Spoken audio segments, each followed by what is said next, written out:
কোথায় যেন আওয়াজ শোনা যায়।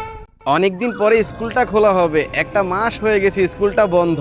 কালকে থেকে আবার পোলাপানের এক্সাম শুরু হবে। এখন আমার একাই এই পুরাটা স্কুল পরিষ্কার করতে হবে আজকের ভিতরে, না হলে আমার চাকরি নিয়ে টানাটানি পড়ে যাবে। যাই স্কুলের ভিতরে গিয়ে দেখি রুমগুলার কি অবস্থা হয়ে আছে।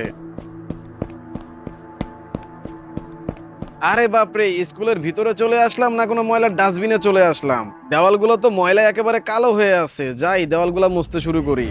একটা মাস স্কুল বন্ধ থাকায় দেওয়ালগুলোর রঙই চেঞ্জ হয়ে গেছে ময়লায়। এত ময়লা, এগুলা যে পরিষ্কার করতে কতক্ষণ লাগবে কে জানে। এই পাশের দেওয়ালগুলা মোটামুটি পরিষ্কার হয়েছে, যাই ওই রুমের গুলা দেখে আসি।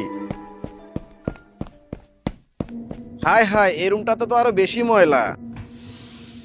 এত ভালোভাবে পরিষ্কার করতে পারবো না, আজকের মতো এমনিই করে যাই, কালকে এসে ভালোভাবে করব। এইদিকে পরিষ্কার করতে করতে রাতই হয়ে গেছে। কি কি কি কি ব্যাপার, মনে হইতেছে কোনো একটা অদ্ভুত আওয়াজ ভেসে আসতেছে কানে।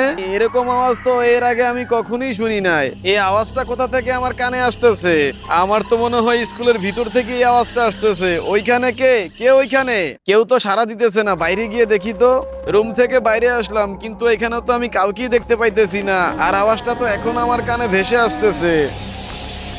আমার তো মনে হইতাছে এই আওয়াজটা স্কুলের ভিতরেই কোনো একটা রুম থেকে আসতেছে। ওই সামনে গিয়ে দেখি তো। এইখানে আসার পর তো কাউকেই দেখতেছি না, কিন্তু এই অদ্ভুত আওয়াজটা আসতেছে কই থেকে?